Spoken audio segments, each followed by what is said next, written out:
Hey everyone, ready to explore some ancient mysteries. Today, we're going deep on Azazel.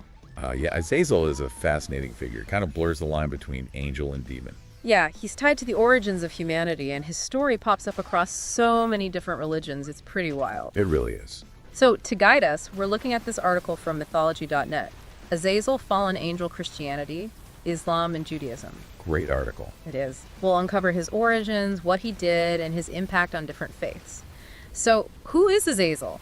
I mean, we hear fallen angel, but what's the real story? Well, imagine the most powerful, most beautiful angel. That's Azazel. Wow, okay, so top tier. Yeah, he was known for his beauty, his intelligence, even his wisdom. Some say he even battled against the jinn before humans were even around. Okay, so we're talking serious power here. What could make an angel like that fall? Well, picture this. You're there for the creation of humanity. You've been in this realm of pure spirit. And suddenly, boom, these beings made of flesh and blood. Right, makes sense. According to some texts, when God presented humanity to the angels, Azazel refused to bow. Whoa, that's a bold move. Why would he do that? He questioned God's decision. Like, why would these imperfect, possibly destructive beings have such a big place in creation? He saw the darkness within humanity, the capacity for violence and corruption, and he just wouldn't submit. Makes you wonder, was he seeing something the other angels missed, or was he just, super independent? Right, and that's what makes this story so interesting. It challenges the whole idea of angels as just blindly obedient. Like, it brings up the idea of free will in heaven, even dissent. Interesting. So refusing to buy, that didn't go over so well, I imagine. No, not at all. The consequences were immediate and brutal. Azazel was cast out, banished to the darkness. Wow. The Dead Sea Scrolls describe him chained to jagged rocks, totally tormented. A far cry from the radiant angel he once was. That is quite a fall. So, kicked out of heaven, what does a powerful, rebellious angel do next? Well, he didn't exactly lay low. He became a leader among the Grigori, a group of angels who, let's just say, pushed the boundaries between the divine and the human. Yeah, and here's where things get even more interesting. They married human women, fathered these, well, let's just say unique offspring, the Nephilim. Yeah, the Nephilim. One of the most fascinating and controversial parts of his story. Often depicted as giants, these monstrous beings wreaking havoc. Oh, I see. They really embodied the dangers of crossing those divine lines. You have to wonder if these ancient tales came from a real fear of the unknown, forces beyond human control. Yeah, that makes sense, like a warning against reaching too far, messing with the natural order. Exactly. And as if that wasn't enough, Azazel decided to share some of his angelic knowledge with humanity. Okay, now this is where it gets really juicy. What kind of knowledge are we talking about? Well, this wasn't just, starting a fire or something. We're talking warfare, weapon making, even deception and witchcraft. Hold on, warfare and witchcraft. That doesn't sound like something a good being would do. It's a bit of a mixed bag, right? You could say some of it was for survival in a tough world, but there's definitely a dark side to it all. The Book of Enoch actually blames all of humanity's corruption on Azazel. Wow. It says, the whole earth has been corrupted through the works that were taught by Azazel. To him ascribe all sin. That's a huge accusation. It is. It reminds me of that classic myth of giving fire to humanity. Fire can be used for good things, but it can also burn and destroy. Right. Raises some questions about knowledge and responsibility, doesn't it? Was Azazel trying to help, or was he setting humanity up to fail? So we've got this powerful angel, falls from grace, rebels, has giant kids, and then gives humanity some questionable gifts. What happens next? It doesn't end there. It gets even more interesting when you see how different religions view Azazel and what he did.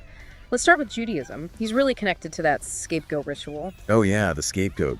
Sending a goat out into the wilderness carrying all the sins. It's a powerful image. It really is, right? Yeah. And it speaks to this human need to deal with guilt, our mistakes. The scapegoat becomes this symbol of everything the community wants to get rid of. But they weren't worshiping Azazel. No, not at all. It was more about acknowledging where sin comes from and sending it back. Like, hey, this isn't all our fault. This darkness, this temptation, it's coming from somewhere else. We're sending it back. Exactly. So it's a way of dealing with that darker side of human nature. How about Christianity? What do they think of Azazel? Yeah, what about Christianity? Well, it's kind of less clear-cut. Yeah. He's often just translated as scapegoat in the Bible. Not as big of a deal as in Judaism. But some Christian groups, like the Seventh-day Adventists, believe he's one of Satan's main guys. but he gets special torment on Judgment Day. So he goes from this symbol of sin to an actual bad guy. Yeah, pretty much. Shows how these ancient stories change over time, right? Different cultures, different beliefs. But one of the most interesting takes on Azazel comes from Islam. They say his story happened even before humans. Whoa, really? Before humans? Now we're going way back. Tell me about this Islamic view. Some Islamic scholars think Azazel was this wise, powerful angel who fought against the jinn. Remember those chaotic spirits? Yeah. Way before humans were even a thing. He was all about protecting divine order, this warrior angel fighting chaos. So now he's like a hero, a defender of creation. That's a huge difference from corrupting humanity. It's amazing, isn't it, how different traditions see him. But there are also some Islamic beliefs that say he was actually a jinn. He got promoted to angel because he was so brave, but then he became arrogant and got kicked out. Pride. Classic downfall, right? Happens to angels and humans. For sure. But here's the weird thing. Azazel is in all these religions, but he's not really in modern culture much. Yeah, that is weird. You'd think a figure tied to humanity and sin would be everywhere. We see Lucifer everywhere in books, movies, TV shows. Why not Azazel? It's a good question. Maybe because his story is so complicated. He's not a straightforward villain. He's this mix of wisdom, rebellion, temptation, destruction. Maybe modern storytellers don't know how to deal with all that. Maybe.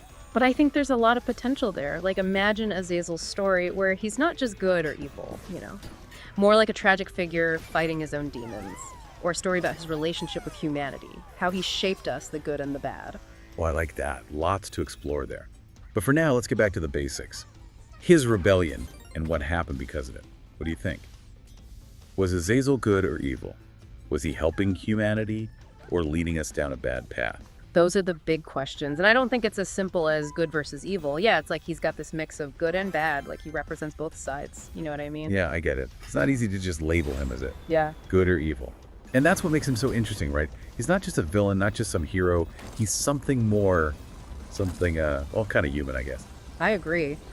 When I think about those gifts he gave to humanity, it makes you wonder, what was he really thinking? Was he actually trying to help, or was it something, darker? Yeah, that's what I always come back to with Azazel.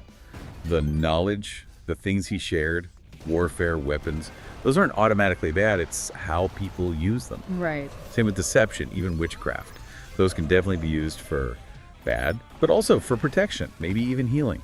Who knows? It's like he gave us these powerful tools but forgot the instruction manual. It's on us to decide how to use them, and that's kind of scary. Yeah, a little bit daunting. And it's a responsibility we still have today. Right. Think about technology. All this power, but it can be used for good or for destruction. Yeah. It's a choice we make all the time. So Azazel's story is kind of like a warning then about knowledge and power and what can go wrong. Exactly. Even the best intentions can backfire. Big time. And it challenges us to think about our choices, the knowledge we want, the power we have. Are we using those for good or just for ourselves? Are we even thinking about what might happen down the line? Azazel makes us face those questions. It's amazing how these old myths and stories can still mean something today. Like, they hit on something true about being human, Something that goes beyond time and culture. Couldn't agree more. And that's why we need to keep digging into these stories, asking questions, learning from them. Azazel's story may be ancient, but it can still teach us about ourselves, about good and evil, about the choices we make every single day. Well said.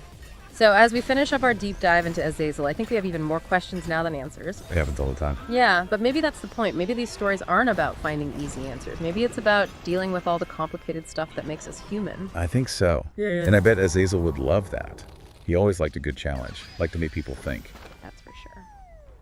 Well, thanks for joining us on this deep dive into the world of Azazel. Until next time.